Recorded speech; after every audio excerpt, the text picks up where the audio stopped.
Spiritual awakening isn't light and bliss, it's a death. And most people aren't ready to die. We like to think of spiritual awakening as this beautiful moment where everything makes sense and peace floods our lives. But that's a fantasy. The truth? A real awakening shatters your identity. It rips apart your illusions, exposes your shadows, and burns every comfort you've built your life around. It's not the beginning of serenity, it's the end of who you thought you were. There are 10 main reasons that's why most people don't survive it. They retreat, they numb out, they run back to the lies, because waking up hurts more than sleeping ever did. But if you want truth over comfort, keep listening. Number 1, your old identity must die. Your old identity must die completely, unapologetically, and without negotiation. Because you cannot carry the weight of who you used to be into the light of a new consciousness.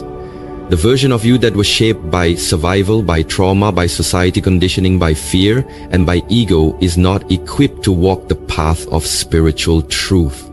That identity was built to protect you, not to free you. It learned how to please others, how to perform, how to stay small, how to win approval, and how to hide your true essence behind roles and masks. But the soul cannot awaken while buried beneath those illusions. And so, awakening demands a death. Not a physical death, but something more terrifying. An egoic death. The mind resists, fights, clings, screams, and bargains, because it only knows how to exist as that persona. It will tell you that letting go means losing everything: status, relationships, identity, purpose. And it's right. You will lose everything that wasn't truly yours. But that's the point. You will feel like you are unraveling, like you are going insane, like you no longer know who you are or what this life even means. And that is the moment of true initiation. That is the funeral of your false self. And it must happen if you are to be reborn into what is real. The caterpillar does not become a butterfly by stretching its wings inside its old shell. It dissolves, it becomes unrecognizable, and so must you. There is no spiritual awakening without this destruction. If your journey has been comfortable, you haven't started yet. Awakening is brutal not because something is going wrong, but because something is finally going right. The soul is breaking through and the ego is terrified because its reign is ending. But if you dare to let the old self burn, to let the identity collapse without rescuing it, you will rise not as a version of your past, but as something unnameable, untouchable, and free. You don't find yourself by clinging to who you were. You find yourself by burying that version and listening to the silence that remains. That silence is where your true self has been waiting all along. Number 2, comfort becomes your enemy. Comfort is the silent killer of spiritual growth. The seductive lie that whispers, stay where it's safe, stay where it's known. It lures you back into routines, relationships, and thought patterns that may no longer serve you simply because they're familiar. But comfort is not peace. It is stagnation dressed in soft clothing. The soul does not evolve in padded rooms or predictable circumstances. It awakens in the furnace of discomfort, where everything stable begins to tremble and everything familiar begins to fall apart. Most people return to comfort because the unknown feels like death, and in a way it is. The death of the identity they've clung to, the beliefs they've worshipped, and the emotional crutches they've depended on. But true transformation only happens in the wild terrain beyond comfort zones, in the chaos where certainty collapses and illusions get exposed. It's in the restless nights, the spiritual crises, the loneliness that echoes like a scream, and the raw confrontations with your own shadow that growth begins. Discomfort is not a punishment, it is a portal. It is the pressure that cracks open the hardened layers of the false self and forces you to surrender. And yet, when the pressure mounts, most retreat. They go back to the relationship they outgrew, the job that drains their soul, the belief systems that no longer resonate, because those things offer familiarity, even if they're toxic. But nothing alive stays the same, and your soul is no exception. Growth demands that you choose evolution over ease, purpose over pleasure, truth over tradition. It demands that you sit in uncertainty without reaching for distraction, that you walk through fear without needing guarantees, that you let go of what you thought you needed in order to discover what you actually are.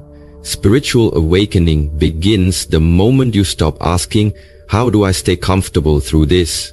and start asking, "What is this discomfort trying to teach me?" Because every time you choose to remain in comfort over growth, you say no to your own becoming. But when you lean into the burn, when you stop treating pain as a mistake and start treating it as your teacher, you realize discomfort is not your enemy. It's the only thing that ever made you real. Comfort protects the ego. Discomfort frees the soul. Number 3, you lose people. And that's part of it. One of the most painful but necessary truths of spiritual awakening is that you will lose people. And it won't be because you've done anything wrong. It will be because you're no longer the version of yourself that fit into the spaces and dynamics you once called home.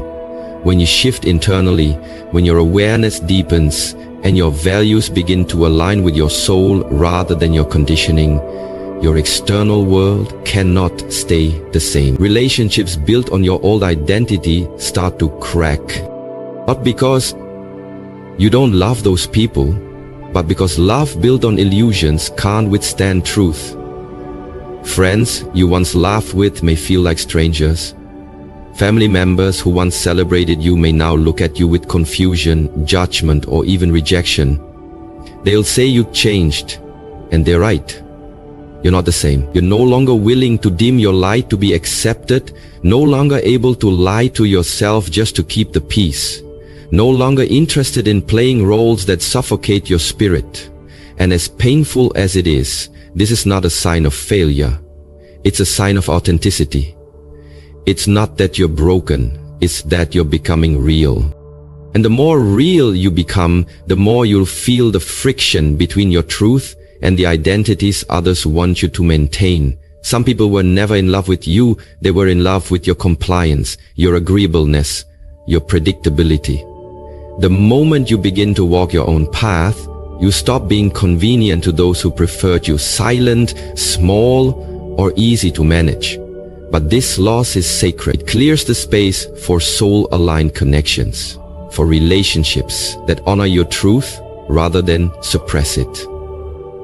It teaches you how to stand alone, how to trust your own inner compass even when no one else sees what you see. And it reminds you that awakening is not about gathering approval, it's about shedding everything that isn't real, including relationships that cannot grow with you. You will mourn, you will question yourself. But in time you will see that losing people was not a tragedy, it was a clearing. You weren't abandoned, you were unhooked, you were redirected. The price of awakening is high, but the cost of staying asleep is your soul. Let them go. The real ones will find you in the light. Number 4, there is no map. One of the most disorienting truths about spiritual awakening is that there is no map, no step-by-step guide, no universal timeline, no guaranteed destination.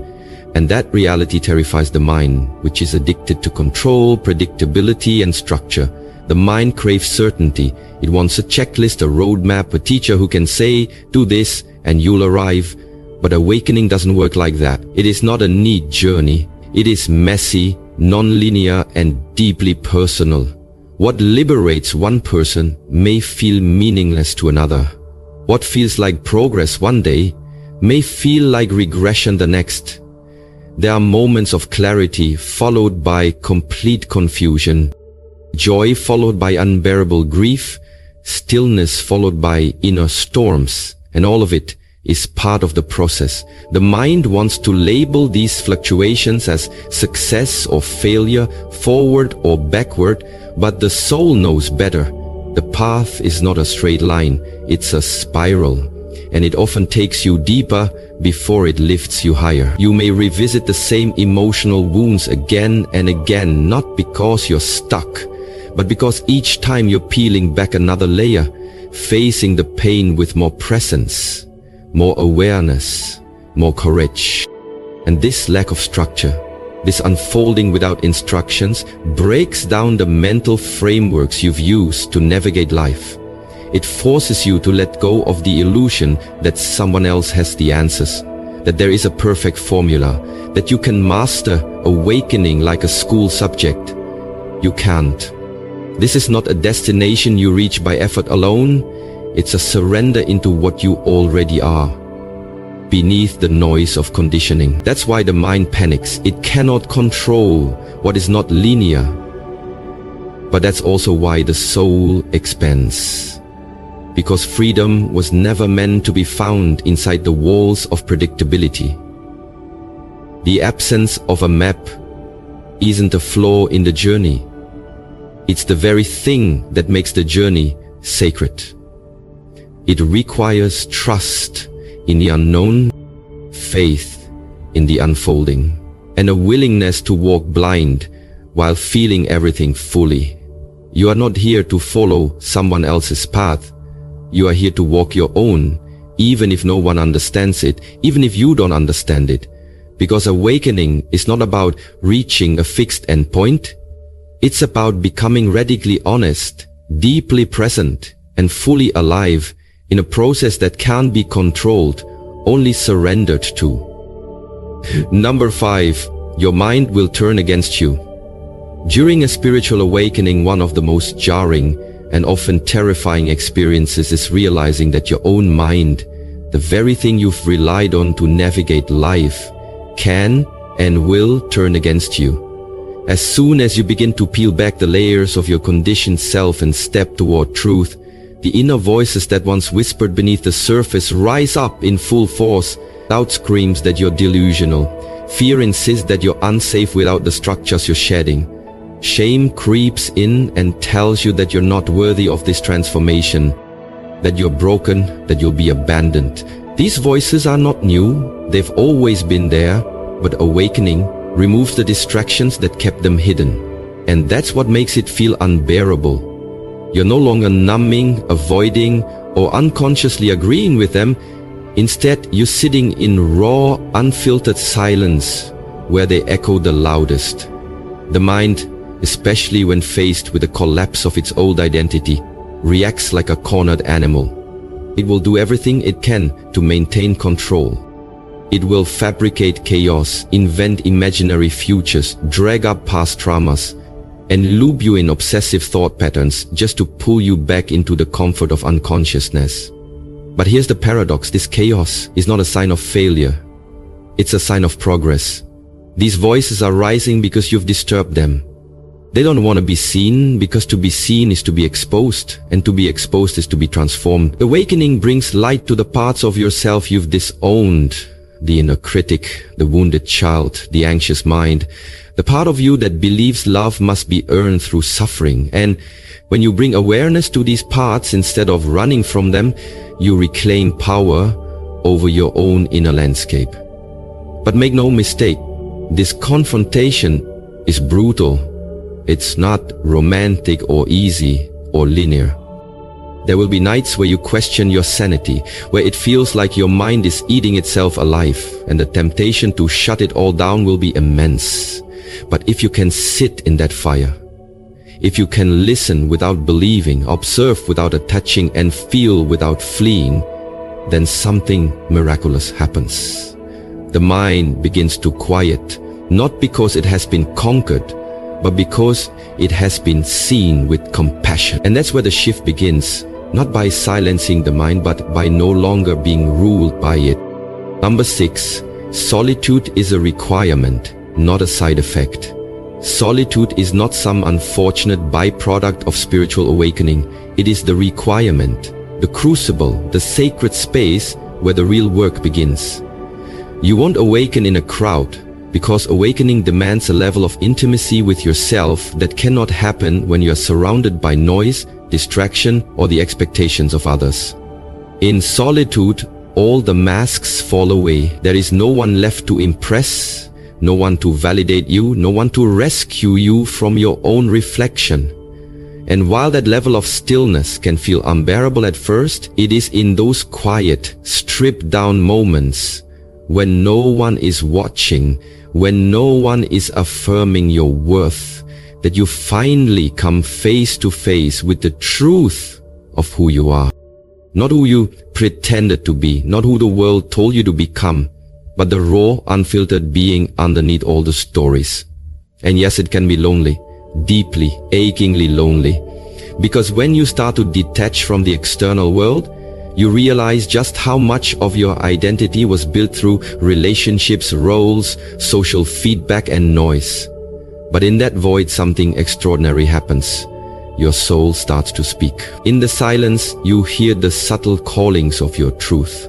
The buried pain you've avoided, the longings you silenced to fit in. Solitude becomes a mirror that doesn't lie. It reflects your shadows and your light. It shows you where you're still performing and where you're finally beginning to live honestly. And that's where transformation happens. Not on a stage, not in group consensus, not in the echo chamber of opinions, but alone, in stillness, in the depth of your own presence. The reason most people fear solitude is because they've confused aloneness with abandonment. But the deeper you go, the more you realize that solitude isn't empty. It's full of clarity, full of presence, full of wisdom. It strips away what's false so you can stand, perhaps for the first time, without leaning on the world to define you. You discover that your connection to yourself, to the divine, to the infinite, doesn't require an audience. It requires a willingness to be with what is.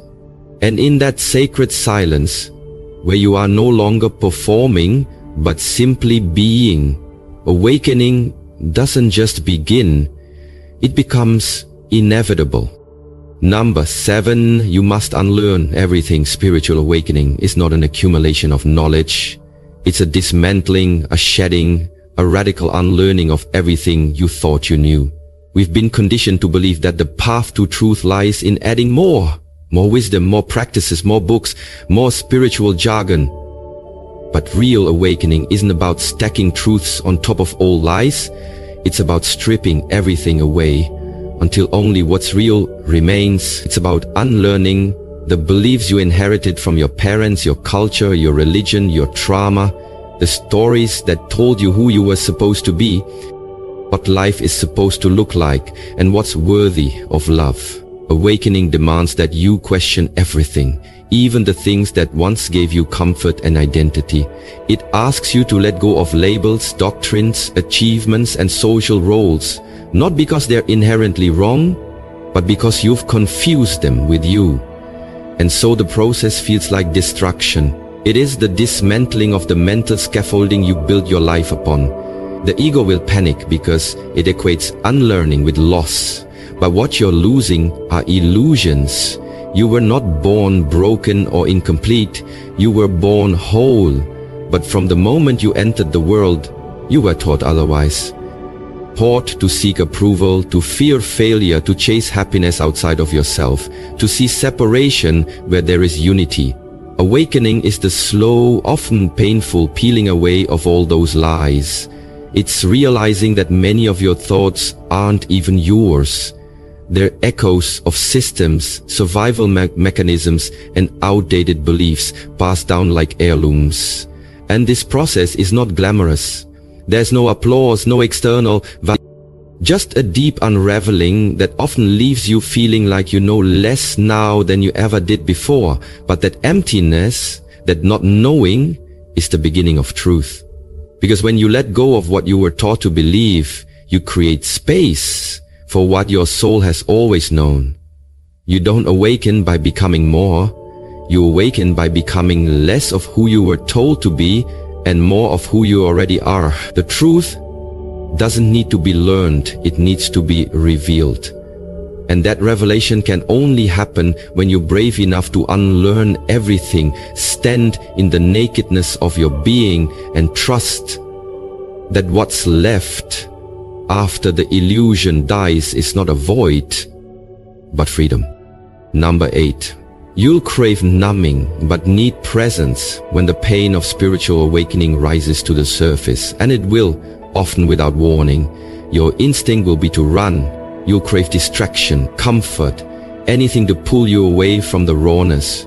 You'll reach for your old escapes, the scrolling, the food, the work, the alcohol, the busyness, the relationships that kept you from feeling too deeply, not because you're weak, but because numbing has been your survival mechanism for years, maybe your whole life. You were never taught how to sit with your pain, only how to manage it, mask it, intellectualize it, or suppress it. And so when grief, fear, shame, or anger come up in full force during awakening, the nervous system screams for relief and your mind races for an exit. But the truth, the uncomfortable, unyielding truth, is that presence is the only way through. Presence doesn't judge the pain or try to fix it. It simply allows it. It holds space for the messy, chaotic, uncomfortable parts of you that are surfacing, not to punish you, but to be integrated and finally set free. Numbing only delays the process, prolongs the suffering, keeps the wound buried and festering. But presence, the courageous act of staying with yourself in the discomfort, is the medicine and the mirror. It's the medicine because it allows healing to begin in the very place the pain was born, in your nervous system, in your subconscious, in your body. And it's the mirror because it reveals what the pain is trying to show you, where you've abandoned yourself, where you still carry stories of unworthiness, where your fear has been running the show. Most people never awaken fully because they refuse to feel. But awakening is not a concept to be understood. It's an experience to be lived through. And presence is the portal. It requires sitting in the fire without flinching, breathing through the ache without escaping, witnessing the storm without needing it to end on your timeline. And when you stay, when you truly stay, you realize the pain was never your enemy. It was your invitation. It came up not to destroy you, but to show you where your soul was still trapped in old stories. So when the craving to numb arises, pause, breathe, feel, and remember, the pain is not asking to be solved, it's asking to be seen. Number 9, you realize you were never in control. One of the most humbling and jarring revelations during a spiritual awakening is the realization that you were never truly in control. Not of your life, not of your circumstances, not even of your own path. For years, maybe decades, you lived under the illusion that if you just tried hard enough, planned well enough, controlled every detail and managed every outcome, you could build a predictable, safe and orderly life. But awakening shatters that illusion like glass, leaving you face to face with the vast, wild unknown and the terrifying beauty of surrender. Because surrender is not defeat, as the ego would have you believe. It is not weakness or giving up. It is the only doorway into real peace. When you awaken, you begin to see how much of your suffering came from your desperate attempts to control things that were never yours to command. How others see you, how relationships unfold, how the future plays out, how the universe delivers what you think you need. You see how control was a coping mechanism, born from fear, born from trauma, born from the belief that if you weren't steering the ship, everything would fall apart. But the deeper you go, the more you realize that life was never waiting for you to take control. It was waiting for you to let go, to loosen your grip on the narrative, the outcome, the identity you build around knowing what comes next. True surrender doesn't mean you stop showing up. It means you stop forcing what doesn't flow. It means you trust the intelligence that's been guiding your life all along, even when you couldn't see it. It means you learn to ride the waves instead of trying to command the ocean. And yes, letting go of control is terrifying at first. It feels like death to the ego because in many ways it is. But on the other side of that surrender is freedom.